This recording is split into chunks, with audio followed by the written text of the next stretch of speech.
Hello, I'm Chris Jones, and this is my interpersonal communication project for class HSCO 508 for Liberty University. Next. So what I'm going to be talking about in this lecture is my overarching communication goal and how I'm going to reach that going forward. I'm going to talk briefly about my background and my DISC test results, which are my behavioral blend, and then how I've identified some communication barriers and what those are to me.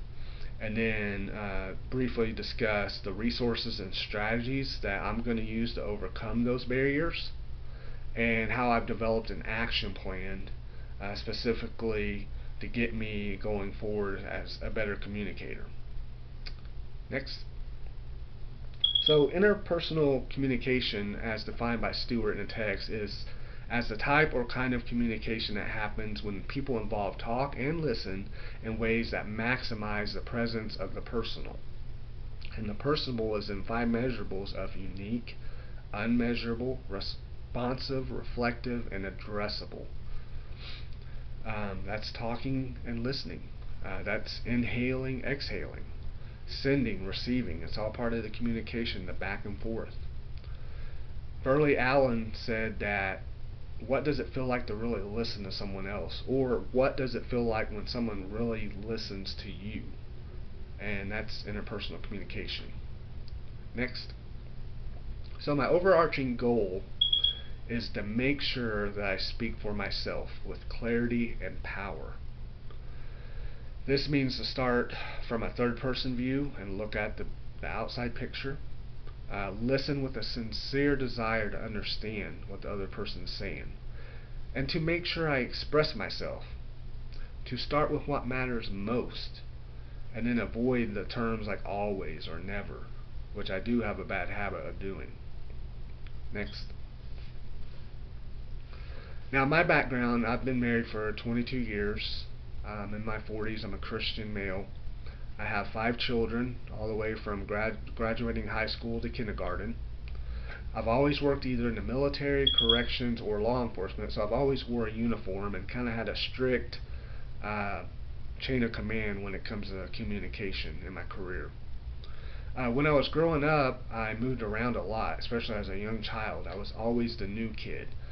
So I think this is where I really started developing some of my communication barriers.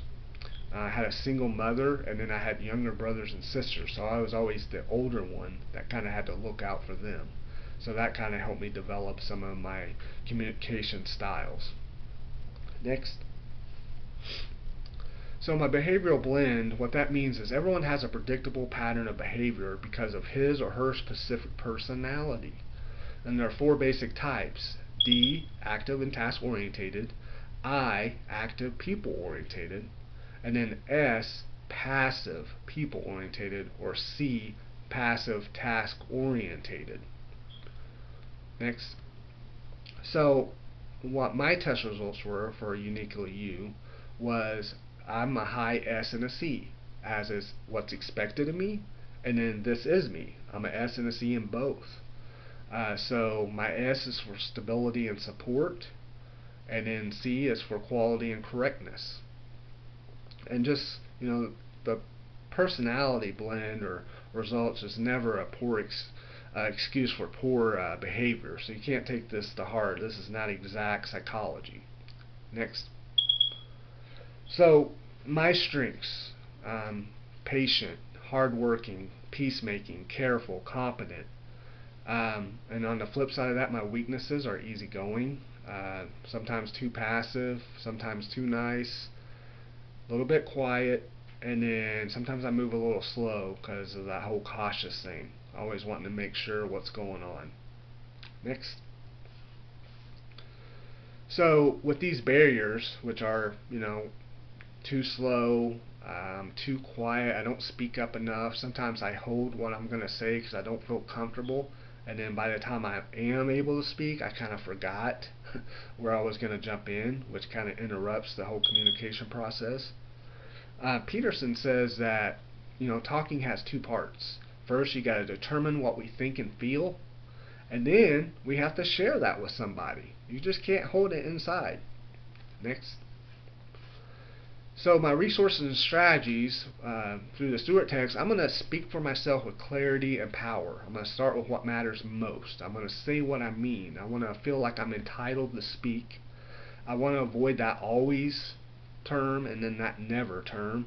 And then I want to make sure the person paraphrases a little bit of back to me what I've said so I know that they understand it. Next. So, telling my story with clarity, what that means is I don't present my conclusions as the truth, the final word. I want to share what my conclusions are, but where they came from and show the process. I don't want to exaggerate.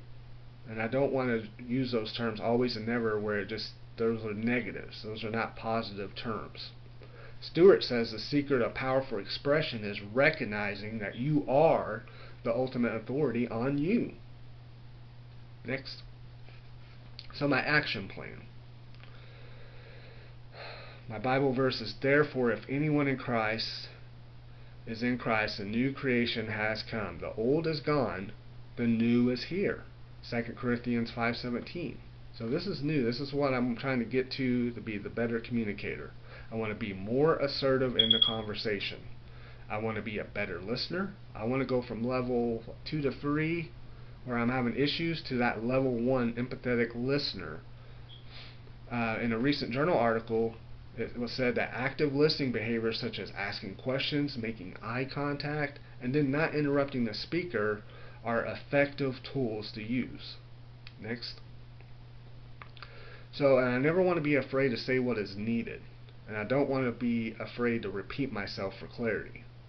I want to make sure I share my thoughts and don't hold anything back.